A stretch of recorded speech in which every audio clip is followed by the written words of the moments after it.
máximo 100 pessoas. Uma questão de segurança para todos que frequentam a nossa casa. Hoje eu vim aqui para falar de uma coisa, que são tantas coisas para serem faladas atualmente que eu não sei nem por onde começar. Mas eu escolhi uma um pouco fora até do que eu gostaria de abordar. E a primeira questão que eu vou levantar é a seguinte: o que vocês fazem dentro de um terreiro? O que trouxe vocês até um terreiro? Um ilê, uma roça, uma choupana, uma choça, não importa como vocês queiram chamar.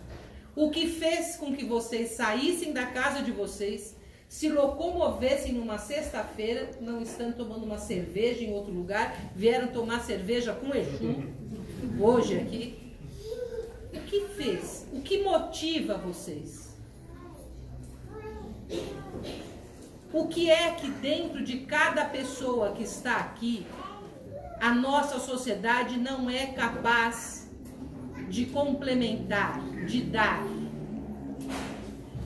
O que é que acontece na nossa sociedade que nós não sentimos, nós não nos sentimos plenos e plenas? Há algo que a nossa sociedade, principalmente uma sociedade capitalista, é impossível nos dar: o afeto, o aconchego, a sensação de pertencimento a algo. Nós temos necessidade gregária. Nós precisamos viver em grupos. E as religiões afro-brasileiras, eu trouxe aqui uma coleção de tradição oral. Elas existem sem um livro escrito, mas a sua capacidade de fazer as pessoas pertencerem e se sentirem plenos, que é por meio da tradição oral. Nós não temos uma tradição escrita. Rodrigo, quando foi escrito isso, meu filho? 2014. Esse livro é de 2014. À época, a FTU estava aberta, que era a Faculdade de Teologia Umbandista, Faculdade de Teologia com ênfase em religiões afro-brasileiras. A única que existiu no Brasil e no mundo. Que deixou de existir, é lógico, pelo preconceito, tanto interno das religiões afro-brasileiras, quanto externo. Temos que também pôr o nosso meia-culpa. Bom, a tradição oral, ela é considerada algo falho na nossa sociedade. É como se a tradição oral não desse conta dela mesma. Estou vendo que tem criança aqui. Como é que a gente ensina nossos filhos antes deles serem alfabetizados? De que forma? Na conversa, no exemplo.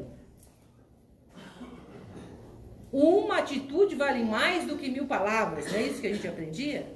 A gente ensina nossos filhos por meio da palavra, por meio do nosso exemplo. Isso é oralidade.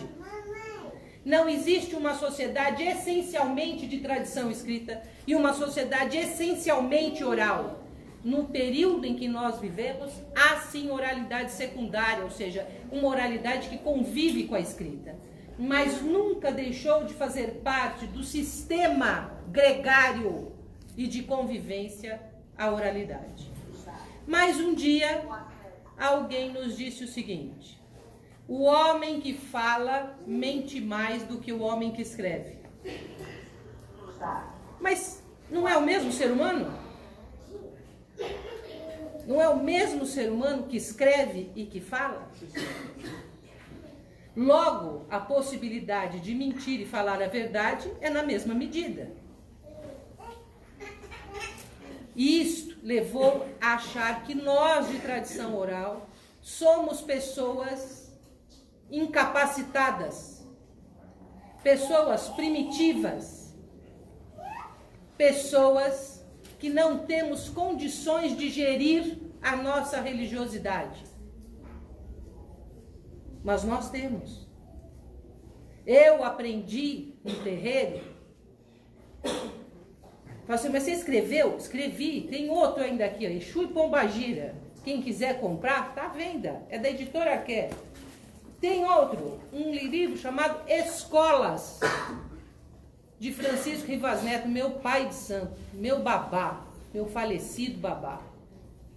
Aqui ele explica como que as escolas, as religiões afro-brasileiras, elas se ordenam e organizam sem necessidade de uma instituição que determine o que elas devam ou deixem de fazer.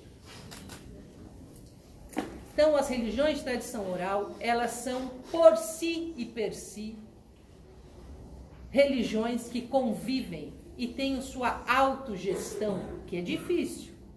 É mais fácil quando alguém manda a gente fazer alguma coisa e você simplesmente cumpre, do que quando você tem um processo coletivo de gerenciamento. A tradição oral requer uma cumplicidade, uma responsabilidade e uma ética ímpar. Tem gente na tradição oral que não é tão ético assim? Tem. Como tem quem está na tradição escrita. Ambas as tradições, escrita e oral, vão ter pessoas que são éticas e pessoas que não são tão éticas. Não é a minha religião me ensinou a ser ética. A minha religião me ensinou a trazer bem-estar às pessoas. A minha religião me ensinou que todo ser humano é importante, não aqueles que eu escolho. Que Deus constituiu o mundo, o Olorum, como queiram, Zambi, Apongô, como queiram. Ele instituiu o mundo para que todas as pessoas fossem cuidadas por eles e por seus pares. Então cabe a nós cuidar, zelar, manter e não espizinhar, humilhar, separar e implantar o ódio. A religião nasceu para pregar, se não conseguirmos o amor, ao menos o respeito. É isso que eu aprendi dentro da minha religião de tradição oral. Eu tenho que respeitar o meu mais velho, porque o meu mais velho é quem vai me ensinar. É ele que me ensina. Sem ele eu não sei as coisas. Eu tenho que respeitar o meu mais novo, porque eu vou passar a ele aquilo que eu aprendi. E sem respeito eu não poderei passar a ele dignamente o aprendizado. Então nós criamos uma relação, uma teia de respeito, de senioridade e também colocamos isso para a posterioridade. Isso nós estamos falando de vida religiosa. Isso aqui, vocês se norteiam por este livro? Não, de forma alguma. Nós escrevemos como uma contribuição de uma reflexão teológica. Tem algum livro que você usa? Não. O único livro que eu usava faleceu, que era meu pai de santo. Cada ser humano sábio é uma biblioteca, minha gente, como diz os provérbios africanos. Este livro, Violência em Cores. O meu terreiro não está definido por estas paredes. O meu terreiro é o mundo. E esta exposição saiu de uma necessidade que a nossa sociedade tem, de repensar o racismo. Dia interessante para eu falar de racismo hoje. Aqui, resultado de uma parceria nossa com o Fórum da Comarca de Itanhaém, resultou em um livro ano passado e um outro livro este ano. Convido todos a lerem. Debate racismo na linguagem de alguns professores colaboradores, mas de muitas pessoas comuns que escreveram neste livro, das quais me orgulho imensamente. E ainda não satisfeito, também esse pai de santo era um absurdo. Ele sempre ensinou a fazer de tudo. Nós estamos fazendo uma campanha, o Domingo da Saúde. O Domingo da Saúde é um dia que os profissionais irão conceder a sua sabedoria gratuitamente às pessoas que necessitarem. Nós precisamos compartilhar sabedorias. No terreiro a gente falava que era trocar folha. A gente troca a folha. Então nós vamos trocar, compartilhar sabedoria. Não podemos ser miseráveis e manter a sabedoria só para nós ou quando ela enche os nossos bolsos. O bolso você larga quando morre. As amizades que você cria, você leva para sempre. As gratidões que você adquire te traz lastro espiritual. Então, nós pensamos... E ainda para encerrar, porque hoje eu estou verborrágica. Falando demais. Vocês sabem o que é isso? É uma pedra maravilhosa. Uma pedra. O que significa uma pedra? Uma memória. A memória do começo do mundo. A pedra, para ser formada, precisou de muita erosão. Precisou de muitos processos de aquecimento, de resfriamento, para que ela se tornasse uma pedra. Uma pedra é capaz de contar um determinado período da vida planetária. Uma pedra é capaz de me dizer da onde ela vem. Se é do rio, se é da montanha, se é da cachoeira, se é vulcânica. Uma pedra conta muito. Talvez para muitos pais e mães de santo vão entender o que eu estou falando, né? Vão compartilhar comigo, porque entender eles já sabem. Mas a pedra é uma memória. A natureza para a gente é memória do orixá. É memória viva. A tradição oral, para ela, isso é uma fotografia.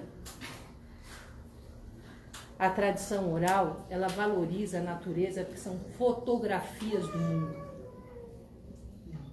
Árvores, rios, pedras, cachoeiras contam sobre a nossa vida, contam sobre a nossa trajetória, contam sobre como o ser humano se constituiu. E quando eu pego uma pedra dessa e sacralizo, ela traz para mim essa memória do mundo. Isso. Mas essa pedra também serve para tirar. Se eu atirasse, ia machucar o mundo. Mas nós não atiramos as pedras. Nós fazemos outras coisas com elas. Tem muita gente que atira a pedra. Não preciso eu ajudar. E assim, minha gente, viemos para a tradição oral, para a mais famigerada das figuras, Exu.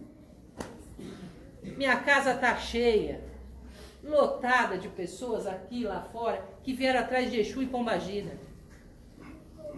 Exu e Pombagira, ou Exu e Maria Padilha, como chamam em outras regiões do nosso Brasil. Uma figura tão controversa, tão amaldiçoada, mas tão importante para nós, que quebra paradigmas, que nos diz: você pode, você consegue, você é livre. E é isso que eu desejo a vocês, a liberdade de Exu. Mokuyum, Motumbá, Colofé, Axé, Saravá, Salve, Salve.